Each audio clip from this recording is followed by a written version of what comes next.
Mahalliy xabarlarga qaytamiz. Issiqlik elektr stansiyalari aksionerlik jamiyati tomonidan Toshkent shahri iste'molchilarini kuz-qish mavsumida elektr va issiqlik energiyasi bilan ta'minlash bo'yicha olib borilayotgan ishlar holati yuzasidan press tur o'tkazildi. Hozir shu haqda.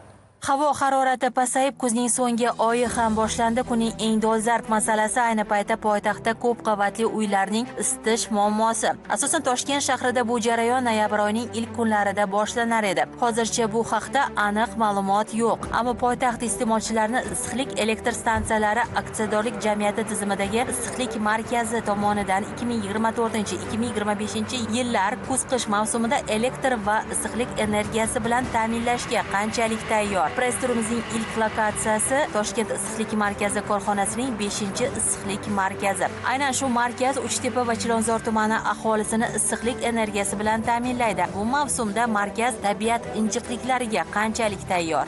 Isitish jarayoni hokimning qarori chiqqandan keyin boshlanadi. Biz hozir tayyor turibmiz. Biz faqat ishlab chiqarish bilan shug'ullanamiz. Issiqlikni shahardagi ularning quvurlari tayyorligiga qarab, ular bizga komandani beradi. Biz ochib boramiz. Hozir Uchtepa tumanidan boshqa hamma tumanlarda aylanma harakatni уже boshlashdi. Ular anomal sovuqqa tayyor. Bu uzilishlar gazda bo'lmasa, bizdan xudo xolisa bo'lmaydi. Navbatdagi manzil issiqlik elektr stansiyalari aksiyadorlik jamiyati tomonidan investitsiya loyihasi asosida Turkiya bilan hamkorlikda Toshkent shahrining Chilonzor tumanidagi Oqtepa va Bog'zor mahallalari hududida bunyod etilgan ushbu kogeneratsiya qurilmasi.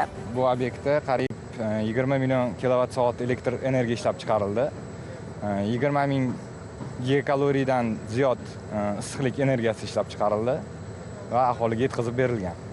Bu yerda o'rnatilgan uskunalarning afzalligi shundaki, bir vaqtda ham elektr ham issiqlik energiyasi ishlab chiqariladi. An'anaviy uskunalarga nisbatan bularning gaz tejamkorligi 20% tashkil etadi. Gaz bosimi 0.1 barga tushganda ham uskunalarimiz barqaror ishlab turdi. Qurilma hududdagi 50 ta ko'p qavatli uy, 7 ta ijtimoiy muassasa va o'nlab tadbirkorlik subyektlarini barqaror issiqlik va elektr energiyasi bilan ta'minlab kelmoqda. Yana shunday zamonaviy kogeneratsiya qurilmasi Olmazor tumanida qad rostlamoqda. Qurilma ishga tushgach, hududdagi 17 ta ko'p qavatli uy, bitta ijtimoiy soha obyekti va bir qator tadbirkorlik subyektlari barqaror issiqlik energiyasi bilan ta'minlanadi. Biz bu yerda elektrik ishlab chiqaramiz.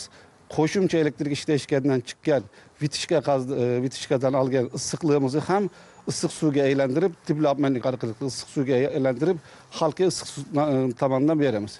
Bundan tashqari boziladigan, bir qanaqadir servisni holat bo'ladigan bo'lsa, bo'sh qozonlarimiz bor 2 ta. Shunlarda qo'shimcha yana issiqlik beramiz. Общий sistemada 6 megawattlik issiqlik bo'ladi. Loyiha joriy yilning oxirigacha ishga tushirilishi rejalashtirilgan. Sohiba Akromova, Aydos Ermekbayev, Abdulloh Sultonxo'jayev, Zamon informatsion tahliliy dasturi uchun.